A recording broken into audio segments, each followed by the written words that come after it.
on TalkSPORT. Let's dash to line 2 and say good morning. You're live on TalkSPORT. Hello. Good morning, Tommy. Morning, sir. Del in central London. Del. Yeah, spoke to you a few times before. I'm a regular caller on this station. Always nice to hear your voice. You too. Very nice to hear you back, by the way. If I may I lean over this table we're sitting at with a beer and have a chat? Marvellous. Wish I was there. I'm not bringing it up for no particular reason at all. But I'd just like to say I agree with you what you said about the counsellor in Star Trek Next Generation. Lovely woman of Greek extraction, I believe, named Martina Sirtis. Now you're talking. Oh, is that lovely. her name? Yeah, that's her name, yeah. No, not the bald one. No. Councillor Troy. Yeah, that's one. Martina Sirtis. Isn't it sexy that she has so much intuition? Yes. I don't know what it is. Are her eyes brown or black? She seems a very dark eyes she's got. They're very dark. She could do something more with her hair. It's a bit ordinary. Do for me, Tommy. Oh, I'm not arguing here. It'll do for me. I'm not complaining here, mate. If she says, they'll take me out for a drink, I wouldn't worry about what her hair looked like. Oh.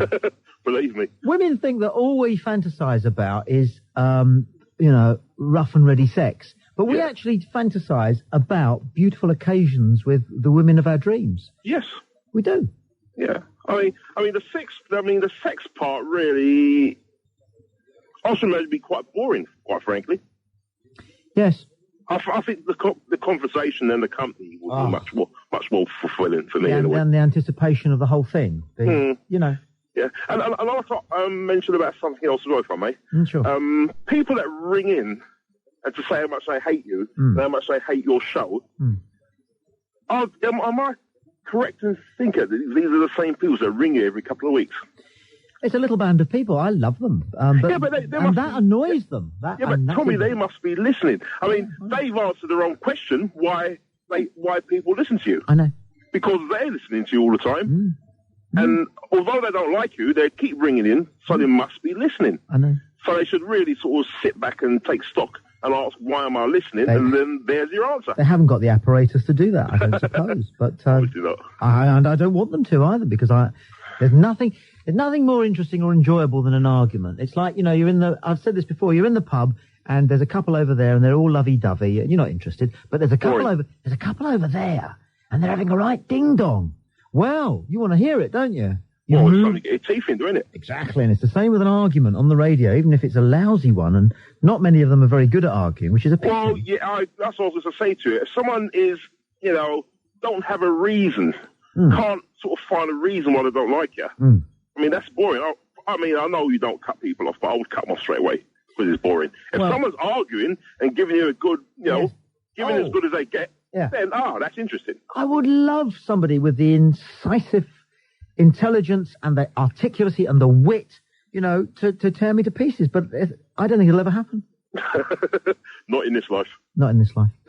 Tommy, have a nice morning, mate. Enjoy the rest of that beer. You too, mate. See you. See ya. What a nice man. What a very nice man. 08700 40 50 60 is the telephone number. We'll go to line 4. Got some faxes in. I'll get to those in just a second. Line 4, you're live. Good morning. All right, Tom, how are you? Thank you. Well, you? It's Adam here. I spoke to you before. Adam. It's nice to hear you again. First of all, here's a nice quote for you. All generalisations are dangerous, even this one. And here's another one. The biggest room in the world is the room for improvement. I don't know if you've heard of them before or not. No, they're both pretty good, aren't they? And on a completely different subject, have you ever noticed that the actor Lee Van Cleef, he's got a top half of one of his fingers missing? How is that then? I'm not sure. But early on in his career, he had a car accident, and I don't know if it was to do with that or not. But on the close-up on one of the scenes in The Good, the Bad, and the Ugly, at the end of the gunfight, you see a close-up where his hand's going towards the gun, and you see the close-up on it then. Because Dave Allen, the comedian, has also got half a finger missing. Yeah. And what I'd do if I was in charge of ITV Sport is I would have a celebrity 10-pin bowling match. Yeah. Between the two of them. Who's that, Dave Allen? Who was it again? Lee Van Cleef. Lee Van Cleef died a few years ago, though. Did he? Well, it would be more interesting then. Dead bowls. I suppose I could give him a match. I've lost a few things anyway. So. Have you? Yeah. How come that? Oh, I caught it in a machine at work. Did you really? That's unfortunate. There's a very good Roald Dahl story about that. Yeah, what's that? Well, I won't do the story, but I will do the story, actually, because I can kind of do the punchline. It's about a man who has a gambling problem. He's very affluent, very rich, and he gambles. He goes to casinos, and he goes into private rooms at casinos, and he takes men on at cards, and the game is that if they win his £50,000 off the table, but if he wins, he cuts off one of their fingers. Okay? And his wife is getting really fed up with this game, and so she pays a guy who's a really good card sharp. She offers him £100,000 to play her husband. And so this game takes place in the story with this guy trying to beat the other guy, the card sharp, trying to beat the other guy because he's in the pay of the wife, to try and cure him of this gambling habit he's got of playing this dangerous game. And he wins. And that's it. The game they play is that if he wins, he loses his fingers, the card sharp. If he wins, the other guy has to agree to give up gambling in this way. Okay? So they play the game. The card sharp, of course, will lose his fingers. The other guy will have to give up gambling. And the card sharp wins. And the guy goes, okay, you've won your bet. I will give up gambling this strange game. And the card sharp goes to the wife outside to get paid. And the punchline? She counted out the $1,000 bills with the one finger left on her hands. That's a story. Where did you hear that from then? I don't know. I've got a couple of books of Roald Dahl. Oh, right, yeah, he said, yeah. Around. And I think Baracelli's going to win the Grand Prix. I'll put money on him at 8-1. So. You're going for Rubens? Yep. It's his home race, so I reckon he'll be up for it, I reckon. I think you're right. I think it's a nailed on each way. I hope so. Yeah. And I bet he was tempted to hit old Timmy Mallet on the head with his mallet, wasn't he? Well, I got him by the lapels. It was much better. I'd had enough of him after about 2 shows, so I got him backstage and said, look. He's a bit of a pain, is he? Total. Afraid. There you go. And somebody loves him. One last thing. You can get me... I suppose you can get me on a date with Michaela Strachan, could you? Not now she's happily married. Is she married, is she now? She's married a very nice man called Duncan. Oh, right. They occasionally come and stay with us. We stay in touch. Yeah, she's nice, she is. Fine woman. Beautiful and intelligent as well. It's not very often you get that nowadays, is it? God only knows. Well, nice talking to Tom anyway. Yeah, do call again. I'll let you go. Thanks. Bye-bye. A fax from someone in Scotland. I must apologise to those dim-witted lowland cousins of ours who seem to flood your programme with gripes. Their problem is, you see, they have no mountains to climb to view the sunrise or forest edges to sit in and watch it set. Theirs is the life of concrete and too many people that never have time to speak to. Oh, well, there's a lot of truth in that. I do think that mountains are important. I do worry about people in the flatlands of East Anglia in England and the lowlands of Scotland. I think mountains and seaside. If you've got mountains and or the sea, or big hills at least. And it is very deserted up there in the Highlands. You know, yes. You have a lot of space to yourself. You hear your own voice. Yeah. And therefore you... Someone once told me that the entire population, well, the equivalent number of the entire population of Scotland commutes into London during a working week. A working day. Yes. A working day. That's commutes in, not the people that live here. There's 2 things that stick in my mind from childhood books of things you did not know. One is that the entire population of the world could be fitted onto the Isle of Wight. I still wonder if that's true. I don't believe that. Well, we could work it out. There's 4 billion people, and they each take up a square foot. Really crammed in? Yeah, really tight. Okay. Right. The Isle of Wight is 20 miles by 20 miles. How many square feet's that?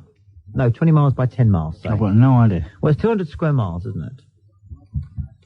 How many square feet? How many feet in a mile? No, don't know. 5,280. So you spent too much time down the music wing, you see. You really did, didn't you? Yeah. 5,280 times 20 is what? No idea. Let's say it's 50,000 and then 50,000, 500,000, 500, a million. A million feet. So the Isle of Wight is 1 million feet across, is that right? Yes. 1 million feet by 500,000 feet. Well, it's pretty square, you know, the Isle of Wight. Right. Okay, so 1 million by 500,000. Okay. That is a hell of a lot. Yeah. That is more than people there are on Earth. That is. You could get the population of the world on the Isle of Wight. Crikey, would it sink? No. No, 'cause it's not floating. Yeah, but it's not a very sturdy island, though. It goes all the way down. It's the core of the Earth. How sturdy do you want? Yeah, it's a lot of weight. It goes down 12,000 miles. But the core of the Earth is hollow. Well, you see, again, we don't know. You know, the deepest we've drilled is 3 miles. That's not very deep. No, it's not very deep. It's very disappointing. I'm very disappointed with our miners. They should try harder. Come on. Dig. And the other thing I learned when I was a child is that if the entire population of China simultaneously got on a table and jumped off, 1, 2, 3, jump! Would there really be a tidal wave? No, the Earth would be knocked out of its orbit. Oh, that's not the one I heard. I heard that there were a tidal wave that would sweep across Britain. What, if the population of China all jumped off a table at the same time? Yeah. I don't know. Who sits and thinks of that? Who works that out? I don't know. I don't care. I think what is also true is that if you get a storm, right, in the Florida Gulf, yeah, 5,000 miles away, 6 months later, a butterfly flaps its wings. That's probably true. I'd like to think it was. I do. Let's go to line 5. A little bit mysterious, that. Line 5, you're live on TalkSPORT. Who do we have here? Hi, it's Robert in Glasgow. Hi, Robert. How's it going? Good. I was just phoning to make a couple of points. I'm just getting a bit frustrated here, hearing all the dissing you're giving Scotland at the moment on your radio station. You were saying that we had a bitterness in our voice, which was kind of annoying. Yeah, it can be a rather acidic accent, the Glasgow accent. Be fair. The Glasgow accent? Aye. In what sense? Well, it can be acidic. I don't know. I think you'll find it's a lot. I mean, there's no lilt about it. The bottom line is, I find it quite a friendly language as opposed to. No. I mean, from our side of the border, hearing your accent. I mean, I don't want to push any racial issues because obviously it's quite a fragile point, the English-Scottish thing. But we do find tedious. The classic middle upper class English voice that we're having to listen to at the moment. It seems to have this false superiority in it, which really is frustrating for us. It's not the accent, though. It's what's being said. The comment that's been made this evening is that an awful lot of Scottish people have rung up with very churlish things to say. Right. Uncharitable things to say. So it's not really the accent. Just happens to be the case. And so an awful lot of Scottish people have rung up to apologise for that. So it's nothing to do with me. Did you not just say that the Scottish accent was acidic? Yeah, it can be. Another point I'd like to make is Scottish football. In fact, before I say this, is this an English radio station? I don't really know what I'm listening to here. Well, it doesn't make any difference. You're listening to it and that's that. I'm not interested in definitions of... No, I'm just curious. Is it English or British? I don't know what the question means. Is the station part of the British Broadcasting Corporation? Yes, that's why you hear so many commercials on it. It doesn't matter. If you know that little about it, it really is irrelevant. No, but I would stay with your ignorance on that matter. The point I would like to make is, you have been slating Scottish football. No, I haven't. You have? No, I haven't. I said that Scottish football is not very good. That's not slating it. You did slate it, I'm afraid. I did. I said it's not very good, but I don't waste time endlessly doing it. I just said that Scottish football is rather lamentable because it is. Yes, but the fact is that yours is a British programme, and and the listeners are entitled to not simply English football, but a spectrum of British football. This doesn't work. You seem to think you have some rights that you don't have. Well, you don't have any rights as regards this at all. Yes, but I'd rather. You're not paying your license through for the this. Entire English squad, giving us their middle names. So what? As if we really care about that. I don't. Well, you should care. Why? Why should I care Because it's interesting. about English footballers' middle names? Because it's interesting, whether they're English footballers or Chinese In doctors. what sense is it interesting? Well, I would have taken, for example, the fact that, for example, if I was intelligent, which I am, and perhaps you're not, I would have noticed that some players have dynamic, imaginative middle names, and others do not. Right, that's very intriguing. Your intelligence surpasses all life forms. Well, it's known to a man. point that's gone right over your head, pal. It's not gone over my head. It's simply the fact Which that players it's have radio listening. Which players have dynamic middle names? It is not of any relevance to me. What's your middle name? That's why would you want to know my middle name? Because I expect it's dull. You expect it's dumb. Well, that's a very intelligent comment. Well, tell me what it is then. Why? I'm not going to give you the... Because I'm right. You may be right, you may be wrong. No, if I was wrong, you'd tell me. Well, maybe you'll just have to live your life wondering. I certainly won't do that. I can promise you of anything I can promise you. I can promise you that I'll forget this call as quickly as I can. Before I go, I'd just like to say the Old Firm Derby. In England, do you know much about it? The Glasgow Old Firm Derby. How long have your family lived in Glasgow, pal? Pal. Aye, pal. How long have your family lived in Glasgow? It's not a trick question. My family originates from the Highlands of Scotland. I see. At the moment, Before I'm you living go in on about the Glasgow Derby, all right? Yes. Find somebody who knows more about Glasgow than you do and ask them what Boyd's bread was like when they bought it from Boyd's Bakers in Glasgow. Why? And the next time I have a drink with my cousin Matt Pollock, I'll ask him what it was like Oh, sorry, is this your Scottish heritage? to play in a Glasgow Derby. So you toddle off back up to the Highlands where you Scottish belong, heritage? and you leave Very the business impressive. of being Glaswegian to us proper Glaswegians. You're a proper Glaswegian. That's it. With your Because you haven't got dinner no parties. you haven't got no football That up is there in the very- Highlands. You're struggling. Have You're you on heard your back of feet Inverness now. Caledonian Thistle? You're dying on your feet. Sorry, have you You've heard lost of the Inverness argument. Caledonian Thistle? Inside out. You're not even as Scottish as me. What does that feel like? You have the nerve to say that. What does that feel like, eh? I, Hey, Jimmy, the emotions that come to me. have are that one, eh?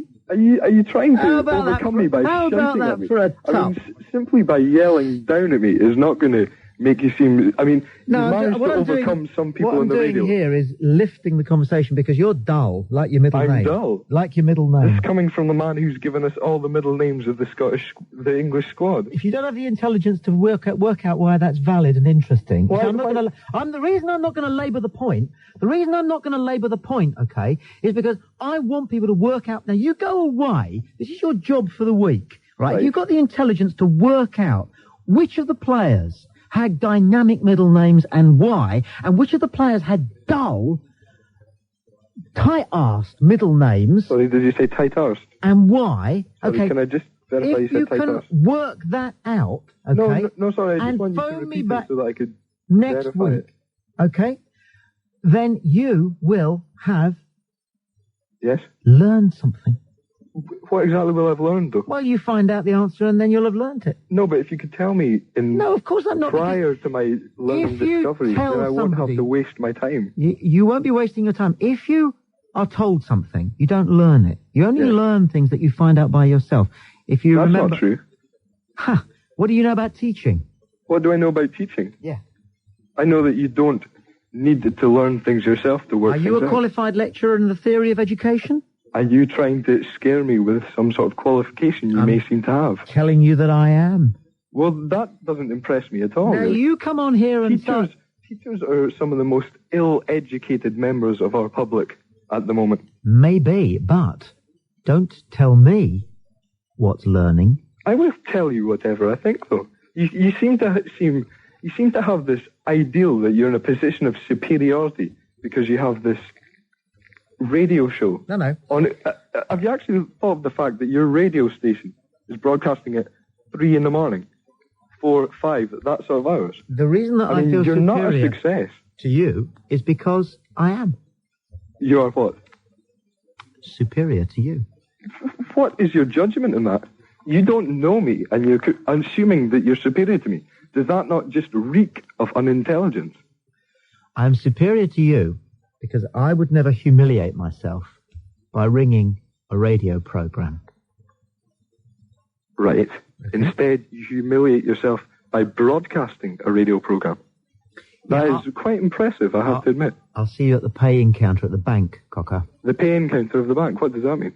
Well, again, if you think about it during the week, you might be able to actually join up some of the dots. Are you trying to say that in some way Scottish people are related to Doe? No. What is your point then? Sorry, I can't make the connection here. Perhaps No, it's my... because I'm superior to you and I make superior points to you. Right. That's very interesting. And I do that because I want you to go away and think about You them. seem to just keep repeating the fact that you're superior without giving me any reason to. And I did give you a reason, but I did give you. What was the reason I gave you? I gave you the reason. The reason why I gave you that I am superior to you is that I would not humiliate myself by phoning up a radio program. So I did give you a reason. The reason I think I'm superior to you is because I'm simply phoning this radio station, whereas you're broadcasting yourself. Yes, that's right. Well, it doesn't work, does it? What doesn't work? What you just said. Why doesn't it work? Well, if you just think about it, I want you to really think about it. You seem to actually not pay attention to what the callers are saying, unless they're making the point that, oh, I really like your show. It's good to have you back, Tommy Boyd.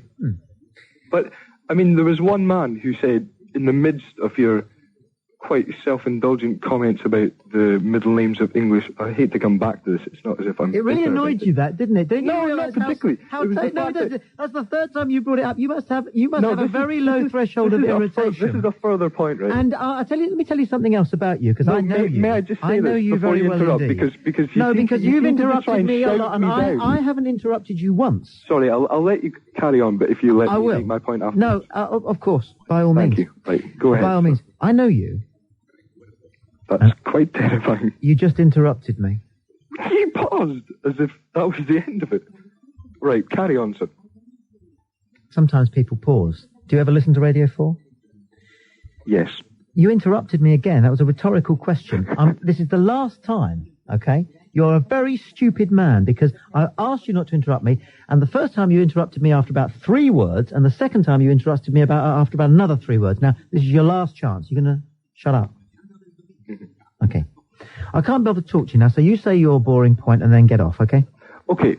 The point I was willing... No. I wasn't going to let him, was I? Terrible man. Hey, I know Scotland isn't all like him, because, all my grandparents are Scottish. I'm Scottish through and through. Son of a Geordie and a Cambridge woman, but both sets of grandparents Scottish. Born in London, so I'm travelled. It's these people who've just lived in a tiny little keyhole of the United Kingdom who I feel sorry about. What was that bloke the other night who I said, "Are you travelled?" And he said, "Yes, I've lived in 3 different boroughs in London." Gee, what a man of the world! But the Scots are giving themselves a bad name tonight, aren't they, Paul? I quite liked him. I didn't like him. I would never like to be near him, but he was quite good fun. Yeah, I thought so. He didn't get that thing I was doing about middle names. Shall I explain what I found interesting about the middle names thing? Or shall I leave it? No, I don't think you should leave it. I will. But it was obvious to me that certain players had dynamic middle names and first names. And other players did not. It didn't surprise me that Teddy Sheringham was a Paul. It's a lovely name, Paul, but the middle name, it doesn't work as a middle name. It's true. Middle names need to be dynamic. Not as good as Jeremiah or Ivanhoe. Ivanhoe is a fantastic middle name. Who am I going to look up now? I'll give you another middle name. I bet you Rio Ferdinand has got a cracking middle name. Do you reckon? I think he's got a cracking first name. Ferdinand is a good name. He's not going to be... That would be an excellent middle name. He's not going to be Rio Kenneth Ferdinand, no, is he? He's not. He is not. He is not. I can't find him now. Oh, God! I couldn't be more wrong. His middle name's Gavin. Fantastic. That is cracking. He's got 2 great names already. Oh, Rio Gavin Ferdinand. That is stunning. That is so unlikely. He's a Peckham boy, it says here. Right, okay. It's Rio Ferdinand. Anybody else? Dennis Wise. Do you reckon he's got a middle name from the Bible or something? Go on. He's of a slightly older age, and it's beginning to seem as if the older the player, the more interesting... Well, that's an interesting theory, what you've got, and you've got a theory more than the Scottish man had. This is that you're barking up the right tree here. He is Dennis Frank. And Frank, Why? noble name. It's a noble name, and that's probably a grandfather. Yeah. I would guess. Because that's a very common English thing, isn't it? I can't think of anybody else. Beckham. Oh, he's got Jason. I bet it's Jason. Or Gary. This is great stuff. Because, you know, the psychologist Eric Byrne said, you learn a great deal from about a person, by looking at their birth certificate. Because you find out what their parents' aspirations were for them. And those aspirations will have somehow entered into their personality. You made it, Keith. Morning, Tom. We were worried about the clock thing. We thought you might not. Well, we thought you might wake up an hour late and think... No, I did actually set the clock, but then I forgot to pull the alarm button out on the electric one, but the manual one went off. The manual one went off. And I was awake waiting for it anyway. Cracking. Good. Cracking. See you in 10 minutes. See you then, mate. Thank you for the cuppa. You're very welcome. He said he is a nice man. All fishermen are nice people. I've noticed that. Beckham. David Beckham. Yes. Beckham's... Robert. I thought it would be something like that. Something like that. Yeah. Yeah. See, Robert, and I bet you we can guess that Paul Scholes is something like Albert. I'd like to know what the Neville brothers' middle names are. I can tell you. The Neville brothers' father has got an excellent name. Yeah. Neville. Gary's middle name is Alex, and Philip's middle name is John. Alex is... You can't see it up in lights, can you? This is my point. You can't see it up in lights. And what that means is it's almost that their children's success is a surprise to their parents. But if you're called Ivanhoe Heskey, you're gonna go somewhere. Yeah. If you're called ambitious parents, that was. Sulzia Jeremiah Campbell, you're not going to end up stacking shelves.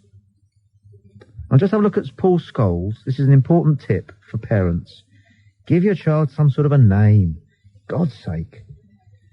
Scholes. No middle name. Paul Scholes. That's it. But there is a syndrome, and if you have the sociologist's mind, the psychologist's mind... Put my book back in the briefcase. Then there's stuff to be done. 08700 40 50 60 is the telephone number. You're tuned to TalkSPORT. Oi, you listening to me? What? TalkSPORT. I've got next month's Lennox Lewis fight covered. Oh, right. But keep it to yourself, or there'll be trouble. You know what I mean? All right. Lennox Lewis versus Michael Grant live from Madison Square Garden, New York on Saturday, 29th of April. Only on TalkSPORT. But keep it to yourself. You know what I mean? Britain's richest man of all time was worth more than Bill Gates, and 18 times more than Richard Branson. Who was he? Find out. Read The Richest of the Rich list, the first of its kind, an extraordinary historical study detailing the 200 richest Britons over the last millennium. As for Richard Branson, he still made the list, steaming in at number 168. The Richest of the Rich, this weekend, only in the Sunday Times. Sound advice with Gary Jacobs. Something seriously has to be done. The thing you've got to do is stop putting yourself into the lion's den. Thank you. You're very welcome. It's a firearm, and under the Firearms Act, you can go to prison for possession of a pepper spray. Thank you very much for that. You're very welcome. Sound advice with Gary Jacobs. Tonight from 8 on TalkSPORT. A look ahead this coming Sunday on TalkSPORT. In a few moments, Keith will be here with the Fisherman's Blues, Keith Arthur. You can book your call now if you want to join the queue, 08700 40 50 60. Then at 7 o'clock, it's Sunday morning kickabout with Paul Hawksby and Andy Jacobs, taking your calls on every football topic under the sun. Plus the latest from the Irish Masters snooker, the Players' Championship golf in Florida, and the build-up to the Brazilian Grand Prix. And then from 10 until midday, it's the Boardroom with Tony Lockwood. And this week's special guest, another opportunity to hear Gillingham Chairman Paul Scally. Tony Banks' Sporting Lunch is from 12 till 2. This week's topic is the changing relationship between football clubs and their supporters. Do call Tony. Give him a hard time. He's a politician. Give him a hard time. Don't say, I agree with you, Tony. Whatever you do, phone Tony Banks and say, I disagree with you, Tony. Get him going. Get him on the ropes. God's sake. Speaking about on the ropes, I'll tell you the problem with Lennox Lewis is he wants the British public to like him, but the British do not warm to people called Lennox, because it's just not right. And he should change his name to Len the Ox Lewis. Then you've got a British heavyweight. Then he's a wrestler, though, surely. Well, it's just that lots of British sporting heroes are called Len. It's a proud sporting name, Len. And then you've got the ox bit, but he is a bit of an ox. He's big. You see what I'm saying? I do. Thank you. See what you're saying. You're a very kind man. And then from 2 until 5, it's Sunday Sport with Chris Mann and Graham Kelly. Your views on the forthcoming promotion relegation issues. We've got a busy week for the English clubs in Europe. You may want to give them a call once you've sorted your thoughts out. The ongoing row over the eligibility of rugby internationals. Ludicrous, isn't it? Doesn't it run the business of the grandparent? Plus updates. I mean, if you had to be born in the country, England wouldn't have any cricketers. Name me the last England cricket team that contained 8 men who were born in England. Never mind about 11 men who were born in England. God's sakes. I bet you there hasn't been in living memory an England cricket team that contained 11 Englishmen. So, forget it. Plus, they've got the updates on all the afternoon's football. This is on Sunday Sport 2 till 5. And the morning practice ahead of the Brazilian Grand Prix. But it's Keith next. That's the main thing. 08700 40 50 60. We'll go to line 4. Good morning. You're on TalkSPORT. Morning, Tommy. Sir. Great show. It is. Dire mental arithmetic. Yeah. Go That on, then. woman. Which one? Well, that was in your eyes listening, or in your ears listening to you for 9 hours? You're Yeah. not on at 7 o'clock in the morning. No, well, it was a snap thing. Oh, all right then. And there's nothing wrong with a bit of exaggeration. But an admission that your mental arithmetic was a bit out there. You notice too much. You're a grand man, Tommy. Keep up the good you work. need a sir. hobby. I will. Take care. And you. Bye. What a nice man. What a nice call that was. 08700 40 50 60. Line 2, you're live on TalkSport. Good morning. No? Okay. Good old line 1 is always good for a hoot. Perhaps it's the voodoo man, perhaps it's a Scot. Hello? Hello. Hello, I'll just turn the radio down. Okie dokie. It's a soft talking... Hello, I was just, I was like talking to myself earlier and I stopped being an imbecile and I thought I'd touch the moon. And what I did was I touched the moon and instead of being Sylvia Plath, because you know it's like a picture of milk, well, it was just a little dab of milk, so I put it on my forehead, on my chest, and on my groin. And you know that fat laughing man who giggles a bit? I said to him, what do you want to do with me? And he said nothing. Oh, and, you know, I just sat down for a while and I listened to you and I thought, oh, you know that middle name you've got, Tommy? Mm-hmm. That middle name. Mm-hmm. It's not the one with the words. No, it's the other one. Because words can be two as well, can't they? If you like, yeah. Oh, well, it's been nice listening to you. I'd like to say thank you to that Scottish chap I found earlier. It makes me sort of like feel a bit warm inside. I'll go now anyway. Okay. Bye. Bye-bye. Juicy fruit. Hello? Line 2, you're live on Talks. Cool. We'll get the nutters completely out of the way. If you're a fisherman, can you leave it for 5 minutes? We'll get the nutters out of the way. Can we have the nutter on line 3, please? Good morning, you're on Talk Radio. I think you're fantastic, Yeah, Thomas. you are a nutter, aren't you? Clear off. No, I think you're fantastic. Go on, clear off. You're brilliant. All right, then. I'm not a nutter. No? My middle name's Pyrex. I want a test tube, baby. Line 4. Yeah, that's more like it. That's more like it. Line 5. Hello? Hello. Hello, Tommy. You didn't read my facts out, and I was desperate that you would do. Well, which one is it? It's about Pliny. Oh, right. Yes, okay. I will read it out. You're Cameron. No, I'm not Cameron. No, you're Paul. I'm Paul. You're I just Stevenage. wanted to compliment Cameron on his intelligent views, not just on your show, but every time I've heard him. He's good enough, isn't he? He's the man. You have faxed a photograph of Stevenage Woods. Yeah. And you have written, it is all a path through the woods. We callers phone up because we do believe we can make a difference by the call, which is why people call up and tell you how much they like your show. We like the conversation, we listen for that. But if someone can tell me where I can find a copy of Pliny, I might see a shortcut. 5,000 years ago, this book contained all the known medical resources learned by the human race in 20,000 or more years. Best wishes, Paul. Do you mean Pliny the Elder? I don't know that much about it, but I do know there's this guy called Pliny who was a Greek. Yes. And he wrote this book, and it must have taken him years. He did. And it contained all the knowledge about herbal remedies and everything that the human race knew at that point in time. I think we've unlearned a lot of stuff that was probably in that book that would have been good for, which the NHS should read, if you know what I mean, right now. I quote to you from my school song. Are you ready? Yep, go on. Okay.